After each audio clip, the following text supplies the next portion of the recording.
Hi, I'm Old Norse specialist Jackson Crawford. On my channel dedicated to topics in Norse language and myth, I have done several detailed read-throughs of the poems in the Poetic Edda, such as Valhalla, Voluspa, etc. And I'm not done.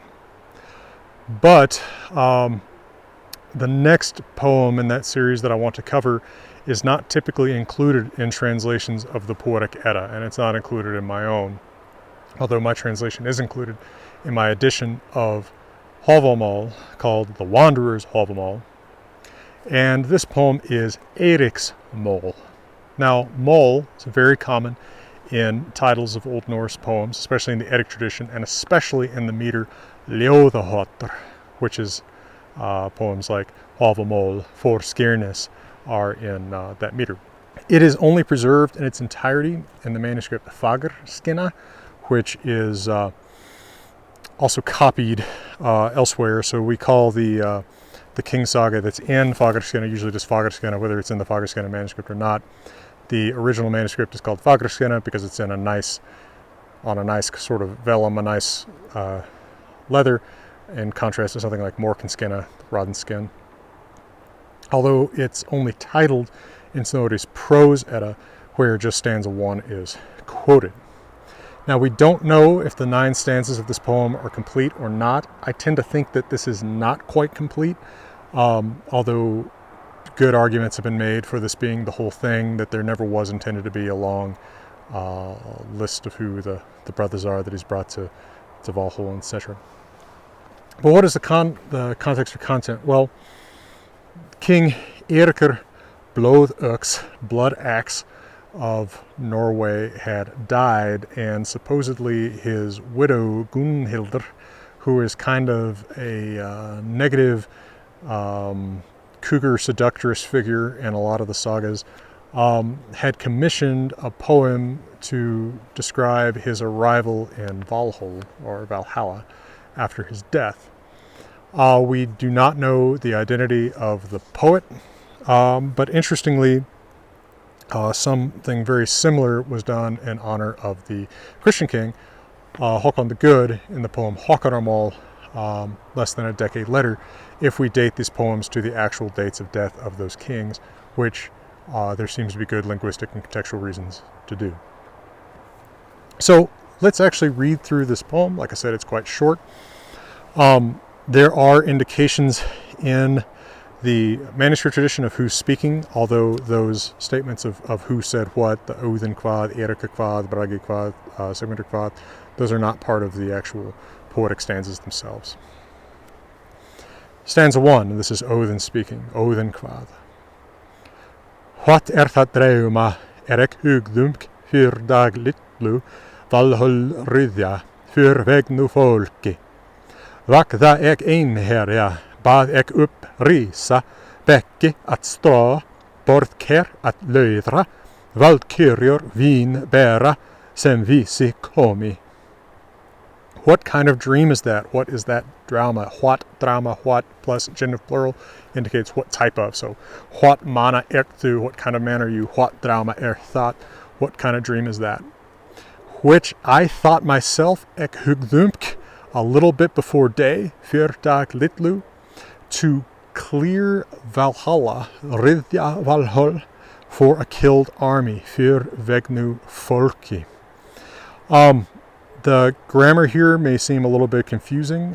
We could take it perhaps in English less as like which I thought or that I thought, and more like when I thought. Right?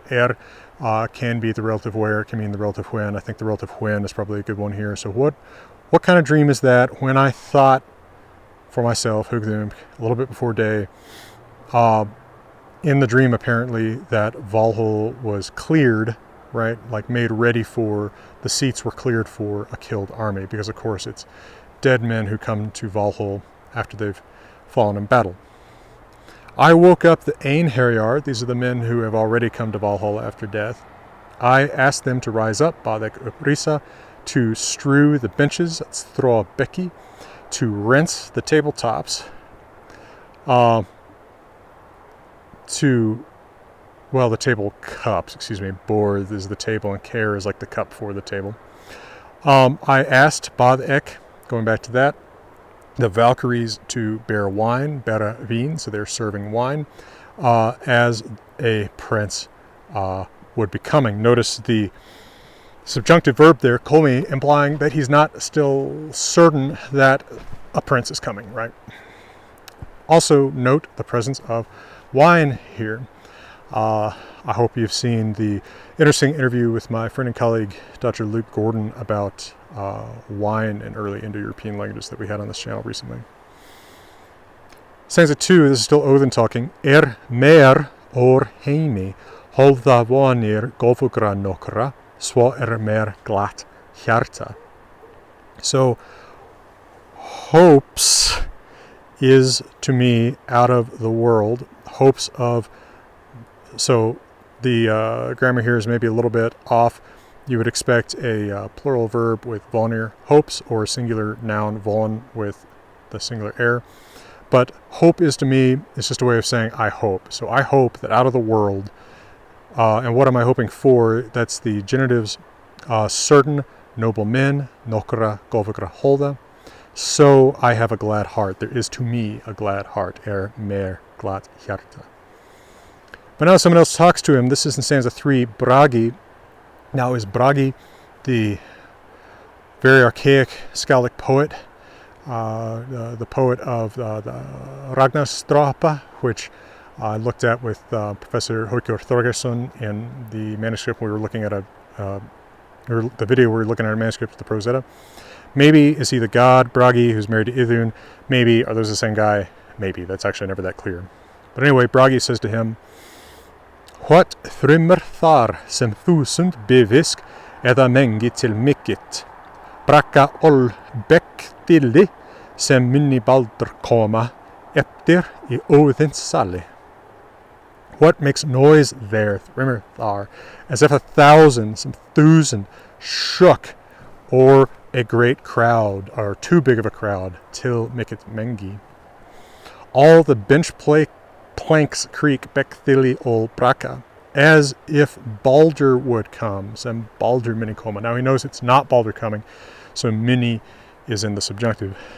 As if Baldur would come again back into Odin's hall, Odin's sali. Odin says in 4, Heimsku mæla skalat horski bragi, þó að þú vel what vittir. Fyr Eirik glumr her mun in koma, jovor I Óðins sali.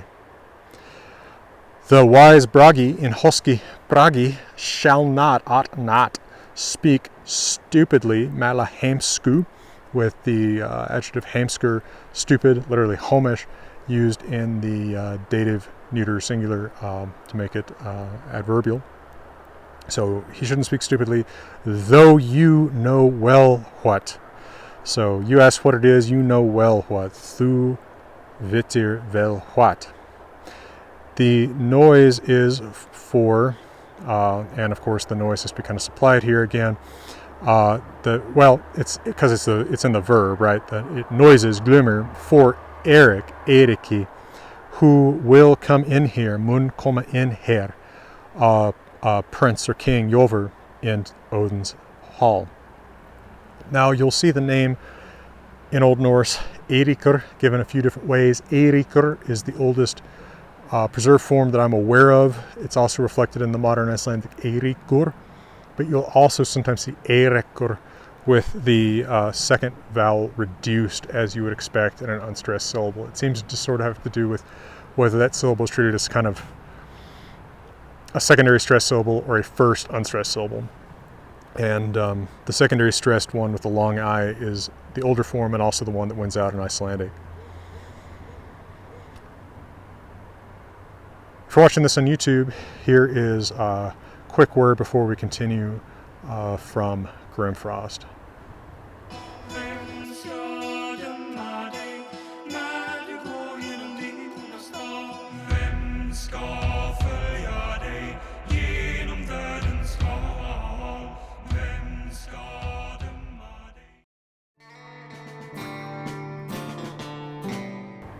Stanza 5, this is still Odin talking. Sigmundur och Sinfjotli risith snarlega och gangið í grami. In thu bjóð Eiríkr se, hans mer nú von vittuð. So Sigmundur and Sinfjotli are characters in the saga of the Volsungs. I hope you'll check out my translation, which I'm still quite happy with, from 5 years ago. He says to them, rise, right, y'all two, it's an imperative plural, so y'all two rise quickly and go against the king, right, in other words, go to meet him. Invite him in. Now, by the way, this is singular, so he's just talking to one of them by the grammar. Bjo through in. If it be Eiríkr, he's still not quite sure, so he's still using a subjunctive. To me is now known hope of him. Mer nu vittuð von hans. Again, with hope of someone, meaning, I hope for him. I hope for him to come. Sigmundur says in response in 6, Hví þeir Eiríksmál heldur en annarra konunga? Why is there hope of Eirik to you, i.e., why do you hope for Eirik again, rather than of other kings, rather than for other kings? Still in stanza 6, Odin says, Því at morgulandi hann hefur maki róðit og blóðugt sverð borið.